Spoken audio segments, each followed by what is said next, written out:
Where we are living, obviously, in UK or in the Western countries, or I would say those countries which have more of a Christian ethos, Christmas is something which is taught within public school, mainstream, we see it celebrated around us. So sometimes our children, they develop certain views or ideas which are contrary to the Islamic belief. Lakum dinukum waliya din. They're entitled to their belief. We are Muslims and we are entitled to our belief. But why I'm raising this as a question is because one of my friends, he posed a question to one of the Maktab children. And he asked him and he said, so tell me, young boy, who's Jesus? And he said that we've heard about him in school, he's the son of God. And that's when the Shaykh thought, let me ask the question again, no, who's Jesus? He said he's the son of God. So he said, who's Isa? So he said he's a prophet. So he said, did you distinguish between Isa and Jesus? Because sometimes without educating our children, they will fall into this as well. Seeing that we hear, they think of it as two different people.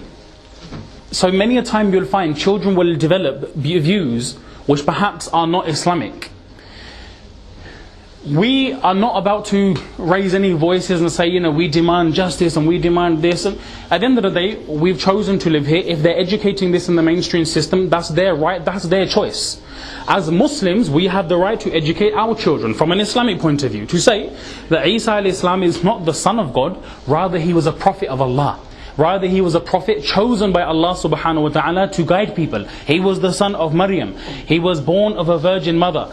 He was born and he spoke in the cradle. He was born and Allahu Akbar, he was performing, he performed miracles. With the hukum of Allah, he would tell people, قُمْ بِإِذْنِ اللَّهِ, and they would stand up and they would come back to life. This was the Prophet Isa alayhi salam. However, the thing where we draw the line is we say he's not the son of God, he is not the son of Allah. قُلْ هُوَ اللَّهُ أَحَدٌ اللَّهُ الصَّمَدُ لَمْ يَلِدْ وَلَمْ يُولَدْ وَلَمْ يَكُنْ لَهُ كُفُوًا أَحَدٌ. To say Allahu Akbar, to say that Allah has offspring, this is going against the sha'an and the status of Allah. So it is paramount of importance that we educate our children. Now think about for a second. Have we, as parents, as Muslims, asked our children, tell me what are your views? Who is Jesus? They will come with all kinds of things because the whole school theme is about this. The three wise men going, Mary and Joseph going on the donkey, giving birth in Bethlehem, and all these things. We, for a moment in our minds, cannot entertain that she was with Joseph for even a minute, even a second. Pure woman like Maryam, Allahu Akbar, when Jibreel came, she separated herself to go and have a bath because of a monthly necessity. And then Jibreel, before that took place, he appeared. And then she said, if you fear Allah, then keep your distance. If you fear Allah, keep your tahara, worry and concern, fikr, subhanallah. This was Maryam alayha salam, a great person of our Islamic history. But unfortunately, because we have not taken that time out to ask our children, educate our children, unfortunately the damage is being done. We have a right to sit down with them and ask them that, okay, you tell me what are your views in regards to Isa alayhi salam. And subhanallah, there is ample amount of literature from an Islamic point of view as well. Ample amount of literature. And if you want me to recommend you a book, there are two very nice books on the subject. One written by Sheikh Ahmed Ali of Bradford and the other one by Sheikh Salim Duratab, Hafidahumullah, from Leicester. Beautiful, both books. I prefer the latter because it's got a question and answer format where you ask the child a question, they can answer back. Gharz is this: who out of us have genuinely taken some time out, realizing that how delicate this masala is, that this is the difference between iman and kufr, to sit down with our children for 5 minutes on a daily basis and question them in regards to these things? Very few. We feel content that I'm just throwing them to the Maulvi Sahib and the Sheikh and he will just wave a wand and make miracles. And we expect it is their right and it is their haqq that they are the ones that should be doing each and everything. I pay my £2 a week fees, I'm done and dusted with. This mentality needs to change. This mentality we need to fix up a bit. That we think that our job is done just because we are giving them in the control and the care of somebody else. This needs to be addressed as soon as possible. Because we don't realize, it's not like there is an outer appearance when somebody has a different view. It is something which is inside, and until we don't question in regards to a child, they will not give an answer. And subhanallah, let me tell you another thing as well. How is it that our children will not be affected? When if you think back and think for a moment, ask yourself, how did you spend your Eid al-Fitr? We knew in advance Eid was going to be on a certain day. Sadly, we don't keep ourselves accustomed with the Islamic calendar. I'm ready to ask now, a show of hands, telling me what is the Islamic year. Very few people will be able to answer. Not everyone in their entirety. What is the Islamic date today? No one knows. No one will know. Islamically, unfortunately, we don't know the date. A year, maybe some people will be able to tell you. Perhaps a few more people will be able to tell you the month. The date, out of 100, if you find 2 to 3, Jazakallah, that would be an amazing response. However, the sad and bitter reality is we will not know this. And unfortunately, we are far from this. However, going back onto my point, if you look about Ramadan, if you look about Eid, and if you look about Eid al-Adha, we knew well in advance because of the mosque calendar which was printed that on such and such a day, Eid will roughly occur, give or take a day. Eid al-Adha, we hear the sighting of the Eid, the moon has been done, in 10 days time will be Eid al-Adha. Despite knowing this, what were our Eids like? What are our Eids like? What preparation do we make for Eid? Now we may think that, what's this Maulvi going on about? Battering on about one. I'm telling you one thing now. Take this out of your minds that I'm going to move back to Somalia, I'm going to move back to Gujarat, I'm going to move back to Pakistan, I'm going to move back to Algeria. Your children are born here, they will remain here. Illa mashallah, out of 100 you will find 1 or 2 people that will go back. When people use this word back home, wallahi I don't like this term back home. This is home, alhamdulillah, because this is all the earth and land of Allah. And alhamdulillah, we feel honoured to be part of this, and we want to benefit people, and that is why we talk about Islam and the beauty of Islam, because we want to benefit people the most, and we only know to benefit people by way of Islam. We want to benefit people, and we know best how to benefit people by the way of Islam. That is why we feel passionate about educating people about Islam. Even the non-Muslim as well, that we want them to understand the true beauty of Islam as well, because we honestly feel that there has been a big misconception about the deen. But our children who are going to the mainstream schools, who are seeing the Christmas celebrations, they may not openly admit that they are feeling affected, but by Allah, teaching children, I've come across this much, that they definitely are affected from the mahal which they see. You cannot help but driving past a house, and if you have a few kids with you, or you're walking them in the street, our masjid is here and a house is in front, all lit up, what are they going to do? They're going to stand and admire. While they're waiting outside, they're looking at that house, admiring the house. It looks colourful, all manners of flashing lights, it looks attractive. Which young heart will not be linked and pulled towards this thing? Am I right or wrong? Our children will be affected from this thing, because they are seeing this, their heart is naturally going towards it. When we are living in this mahal, ask yourself a question: what did you do for Eid al-Adha? What did you do for Eid al-Fitr? The same thing we do year in, year out.